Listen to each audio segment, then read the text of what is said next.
Hello everybody, welcome to Sabbath School. We're glad that you're here with us today for our Bible story. It's titled The Lion's Den. So I'm going to get our big Bible here, and you know already that all of the stories that come from our Bibles are true. They are stories that really happened. And this story is found right here in this part of our Bible. We're going to open it up and we find it in Daniel, and it's in chapter 6 of the book of Daniel. And we sure enough, we found a lion. What do lions have to do in a lion's den with our story today?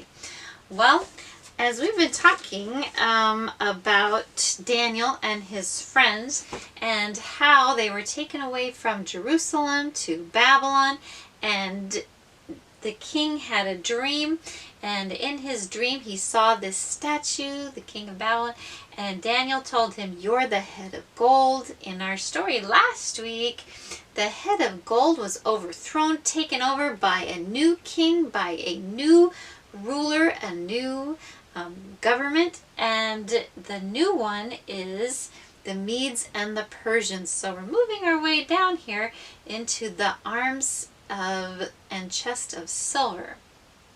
So there was a new king, and the new king was looking for people who could help him in his kingdom and who could be leaders in his kingdom. So he started choosing people to be in charge, and he picked some people that were from Babylon to be in charge, 120 of them, and then he picked 3 more to be just right above them, but right underneath him. So he's in charge, and then these 3, and then the 120. And guess who one of those 3 was? One of those 3 that was right underneath the king in power was Daniel. And Daniel was happy to help the king, to serve him, to do whatever needed to be done. Unfortunately, not everybody was happy that Daniel was chosen to be in charge of them. They didn't like that. So they watched Daniel very carefully, and they watched everything that he did, because they wanted to find him doing something wrong, something against the king, something against the law, so that Daniel would get in trouble and lose his job.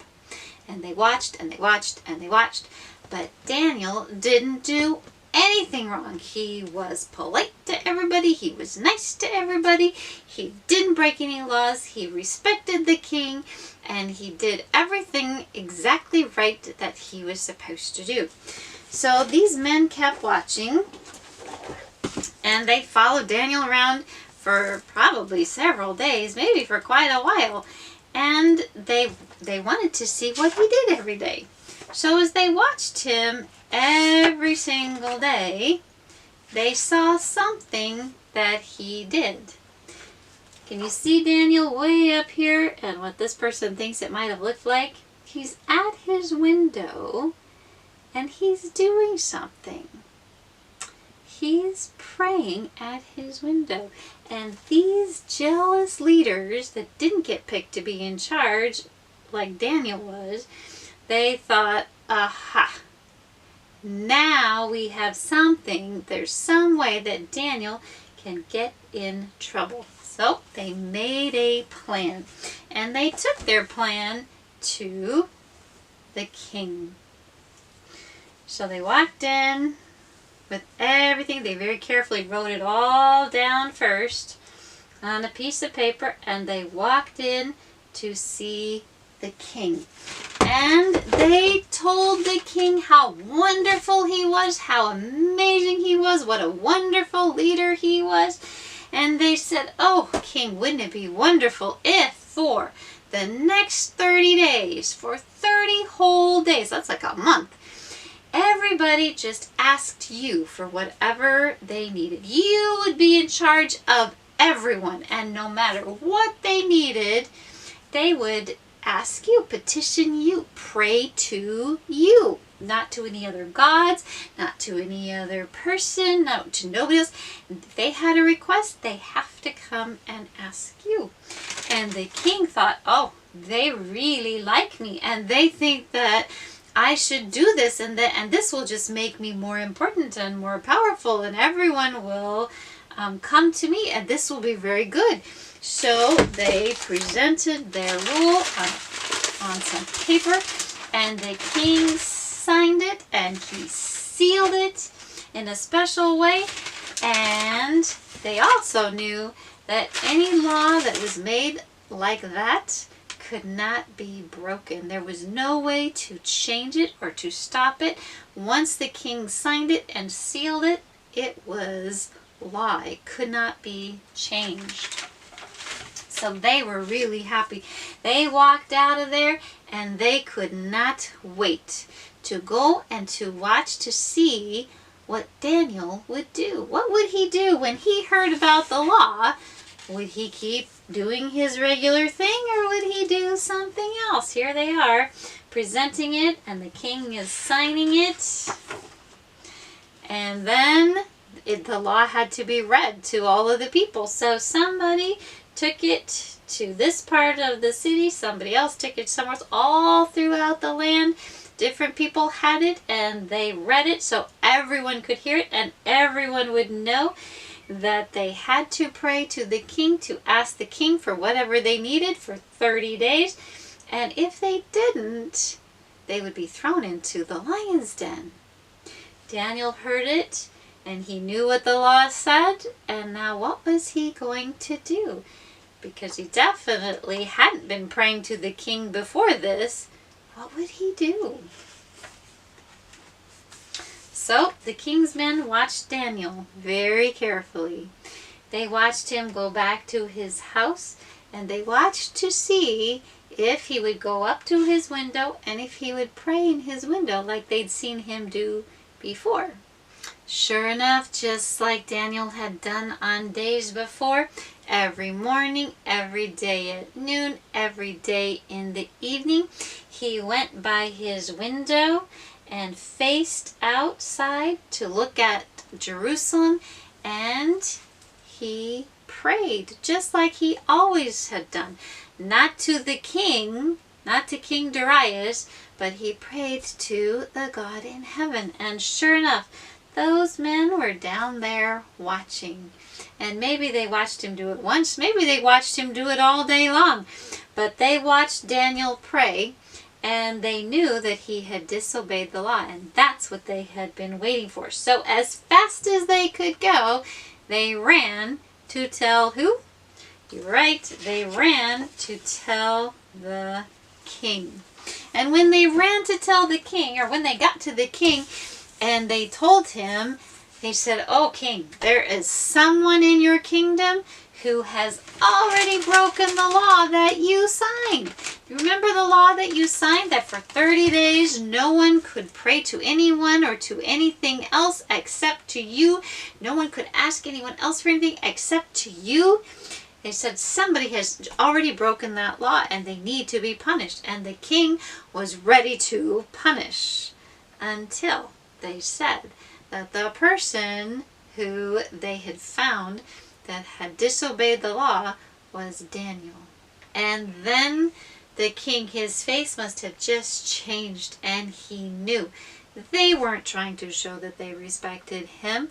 They had been jealous. They were angry that Daniel had a higher position in the kingdom than they did, and they were upset about that. They just wanted to get rid of Daniel, and the king knew everything that was in their hearts and how much they hated Daniel and how much they wanted him to be gone.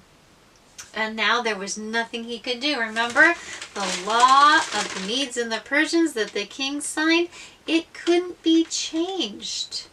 It had to stay that way. There was nothing the king could do. He was so upset with himself. He was so upset with them. And he tried all day long to think of something that he could do, because Daniel was his friend. He wanted to save Daniel. He didn't know. He didn't realize. He didn't know that they had wanted him to do this law, to sign this law, just so they could get rid of Daniel. All day long, he thought and he thought and he thought and he tried and he tried and he tried to find a way, and there was nothing he could do. So the men came back to the king in the evening and they said, "It's time. Daniel has to be thrown into the lion's den. That's what the law says. You have to obey your own law." And so the king had nothing else that he could do. So the king had Daniel thrown into the lion's den. And even though he didn't want to, there was nothing else he could do. And as Daniel was being thrown into the lion's den, the Bible tells us a little sentence, a little word that Darius told Daniel as this was happening. He said to him, "Daniel, servant of the living God, may your God, whom you serve continually, rescue you." May your God, whom you serve continually, rescue you. So Daniel was down in the lion's den with the lions, and did God keep him safe? He did.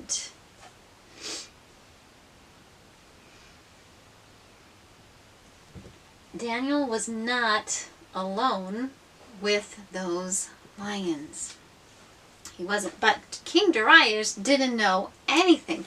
He had to go back to the palace. Do you think he slept very well that night? I don't think he did. And he was very sad to leave Daniel there in the lion's den, and sad that he didn't know how he could help him. He didn't eat anything that night. He didn't drink anything that night. There was nothing anybody could do to cheer him up, to try to make him feel better. He'll probably listen carefully to see if he could hear anything. And it was a very, very long night for him, because he wanted to know if Daniel's God would be able to protect him and would be able to keep him safe. So what happened in the morning? As soon as the sun came up, King Darius went to the lion's den, and he had them open the den so that he could talk to Daniel. And he said, "Oh, Daniel, is thy God whom thou serve able to deliver thee from the lions?" And what did Daniel say? That's exactly what he said. He answered him back and he said, "O king, live forever. My God sent his angel to shut the lion's mouth, and they have not hurt me, because I was found innocent in his sight, nor have I ever done any wrong before you, O king." The king was so happy. There was just no way. He was just extremely happy, overjoyed. And he said, "Get Daniel out of there." So they pulled Daniel out, and Daniel didn't have any scratches on him at all from those hungry lions. He didn't have anything ripped on him. His clothes were all fine. Everything was perfect. He didn't even have a hair missing off of his head. He looked great. There was nothing wrong with him. And Darius was so happy that he was back. But that's not the end of our story, because all of those people that were trying to make this, that made this law and had the king sign it, all of those men who were jealous of Daniel and didn't like Daniel, they were thrown into the lion's den. And God's angel was not there to protect them. And they were all destroyed by those hungry lions, but not Daniel, because he was faithful to God and he had not done anything against God or anything against the king. So Darius wrote a letter to all of the people in his land that were the Medes and the Persians, and he said to them that he was issuing a new law, and it would go to all parts of his kingdom. And he said that everyone must fear and have reverence for the God of Daniel, for he is the living God, and he endures forever. That means our God is forever. His kingdom is not going to be destroyed, will not be destroyed. That means his kingdom is going to last forever. His dominion will never end. He will rule forever. He'll be our king forever. He rescues and he saves. Like he rescued Daniel, he saved him. He performs signs and wonders. He did a miracle for Daniel. Those hungry lions did not hurt Daniel. That's the miracle, the signs and the wonders in heavens and on earth. He has rescued Daniel from the power of the lions. And Daniel continued to serve in the kingdom of the Medes and the Persians and continued to serve Darius the king. Our memory verse this time is from Psalm 34:7. The angel of the Lord encamps all around those who fear him and delivers them. Again, Psalm 34:7. And we have our angels with us too. It isn't just Daniel's time where there were angels that were around people who loved God and obeyed him. God sends his angels to be with us too.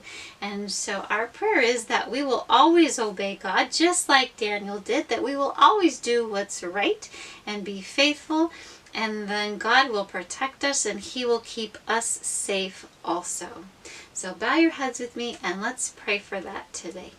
Dear Father in heaven, thank you for being with us, and just like you were with Daniel, help us in everything we do to do our very best, to be faithful to you, to obey you, just like Daniel did, and that no one will be able to find anything that we do that's wrong, and that maybe the only thing we do wrong too is that we worship you.